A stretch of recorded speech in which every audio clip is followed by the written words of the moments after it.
नमस्कार साथियों, कैसे हैं आप सभी लोग। उम्मीद करते हैं कि अच्छे होंगे। तो मेरे प्यारे साथियों, आप सभी लोग सीवीटी पीजी 2025 के रिजल्ट और फाइनल आंसर की का बेसब्री से इंतजार कर रहे हैं। फाइनल आंसर की और रिजल्ट आपका कब तक आएगा, मैं इस वीडियो में आपको बताने वाला हूं। और इसी के साथ साथ आपके रिजल्ट को लेकर के एक बहुत बड़ी अपडेट निकल करके सामने आ रही है। क्या आपके रिजल्ट में गड़बड़ी हो सकती है, नहीं हो सकती है, इसके बारे में भी चर्चा करेंगे। तो चलिए इस वीडियो में हम लोग आगे बढ़ते हैं। और आगे बढ़ने से पहले अगर आप इस चैनल को पहली बार देख रहे हैं तो चैनल को जरूर से सब्सक्राइब कीजिएगा, क्योंकि सीवीटी पीजी की तैयारी के साथ साथ सीवीटी पीजी की पल पल की अपडेट हम आपको ऐसे ही देते रहते हैं। तो चलिए भाई वीडियो में आगे बढ़ते हैं। सबसे पहले न्यूज को देख लेते हैं। तो मेरे प्यारे बच्चों, आप सभी लोगों के लिए यहाँ पर एक बहुत ही बड़ी न्यूज जो है निकल करके सामने आई है। मैं आप लोगों को दिखा देता हूं। जैसे कि आपको यहाँ पर दिखेगा कि सीवीटी पीजी 2025 में गलत उत्तरों से बवाल, 1 लाख से ज्यादा बच्चों ने दर्ज कराई आपत्ति।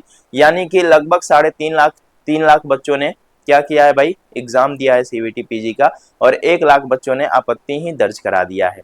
तो अपने आप में एनटीए की ये बहुत बड़ी नाकामी है और ठीक ठाक पैसा भी कमा लिया है, ठीक है ना। यानी कि 1 लाख बच्चों ने अगर 200 रुपए दिया तो लगभग 2 करोड़ रुपए जो है एनटीए ने कमाया है आप लोगों से। अब देखिए यहाँ पर सीवीटी पीजी 2025 परीक्षा के प्रोविजनल उत्तर को लेकर के छात्रों में जबरदस्त नाराजगी देखने को मिल रही है।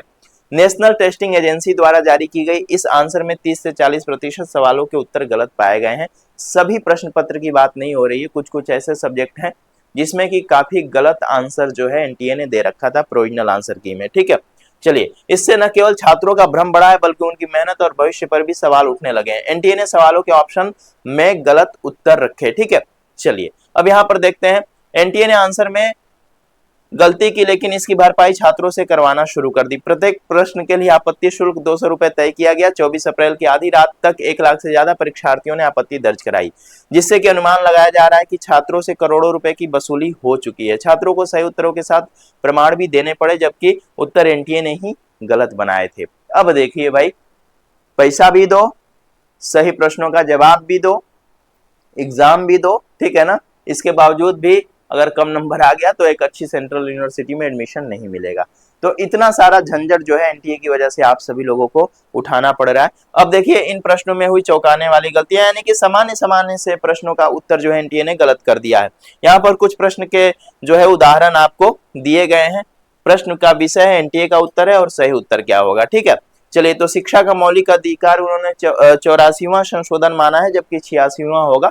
तो इस तरह से कई सारे प्रश्न है, हिस्ट्री में है, बाकी सब्जेक्ट्स में भी इन्होंने गलत गलत आंसर्स कर रखे हैं। चलिए, एनटीए ने ऐसे कई और सवाल पूछे, केवल 5 उदाहरण है। ये सवाल जो सामान्य ज्ञान और संविधान की बुनियादी समझ पर आधारित थे, उनमें हुई चूक से छात्रों का भरोसा भी डगमगाया, साथ ही उन्हें आपत्ति शुल्क भी देना पड़ा। बड़ी यूनिवर्सिटी में दाखिले की उम्मीद अधर में। सीवीटी पीजी परीक्षा पास करने के बाद छात्र डीयू, बीएचयू, जेएनयू जैसे प्रतिष्ठित यूनिवर्सिटी में पीजी कोर्स के लिए दाखिला पाते हैं, ये तो आप सभी लोगों को मालूम है। लेकिन इस तरह की गलतियां और देरी उनके एडमिशन प्रोसेस को प्रभावित कर सकती है, बिल्कुल कर रही है भाई। पिछले साल अब तक जो है ना जेएनयू, डीयू, हैदराबाद के लिए रजिस्ट्रेशन प्रोसेस शुरू हो चुका था और अभी तक इस बार रिजल्ट नहीं आया है। तो देरी हो रही है तो सिंपल सी बात है कि आप भी परेशान है। एनटीए पर लगातार हो रहे विवाद, एनटीए हमेशा कोई ना कोई गलती करते आया है। छात्रों ने सोशल मीडिया पर दिखाई नाराजगी। और देखिए भाई, अगर एनटीए इस तरह की हरकतें किया है तो इसका असर आपके रिजल्ट पे बिल्कुल पड़ने वाला है, ठीक है ना। अगर आपको लगता है कि प्रोविजनल आंसर की से आपके 240, 250, 260 नंबर आ रहे हैं, तो हो सकता है कि 270 भी हो जाए, हो सकता है कि 240 भी हो जाए, ठीक है ना। तो नंबर घट भी सकता है, बढ़ भी सकता है। अब आप रिजल्ट आने दो। रिजल्ट कब तक आएगा? 30 तारीख के पहले पहले तक रिजल्ट आ जाएगा। यानी कि आज 29 तारीख है, तो 29 तारीख के रात या 30 तारीख के रात को जो है आपका रिजल्ट आ जाएगा। अब ज्यादा देरी नहीं होगी, ठीक है ना। एनटीए का कश्मीर पहलगाम से कोई लेना देना नहीं है, क्योंकि ये अपना काम कर रहा है।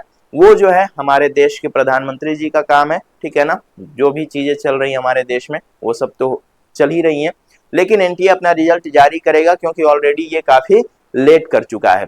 तो भाई बिल्कुल परेशान होने की अब जरूरत नहीं है, लेकिन हाँ परेशान आप होंगे जब आपका रिजल्ट आएगा तब। तो अगर आप द हिस्टोरिका के साथ जुड़े हैं तो बिल्कुल परेशान नहीं होना है। साथ ही आपका फाइनल आंसर की भी आ जाएगा। रिजल्ट के साथ साथ लगभग 500, 550, 600 पेज का एक फाइनल आंसर की आता है, जिसमें कि आपके प्रश्नों का सही उत्तर दिया गया रहता है एनटीए की तरफ से, अलग अलग सब्जेक्ट का, हिंदी वालों का अलग, इंग्लिश वालों का अलग। तो चलिए ऐसी ही महत्वपूर्ण जानकारी के लिए बने रहिएगा हमारे साथ। ये वीडियो अगर अच्छी लगी हो तो अपने दोस्तों तक पहुंचा दीजिएगा।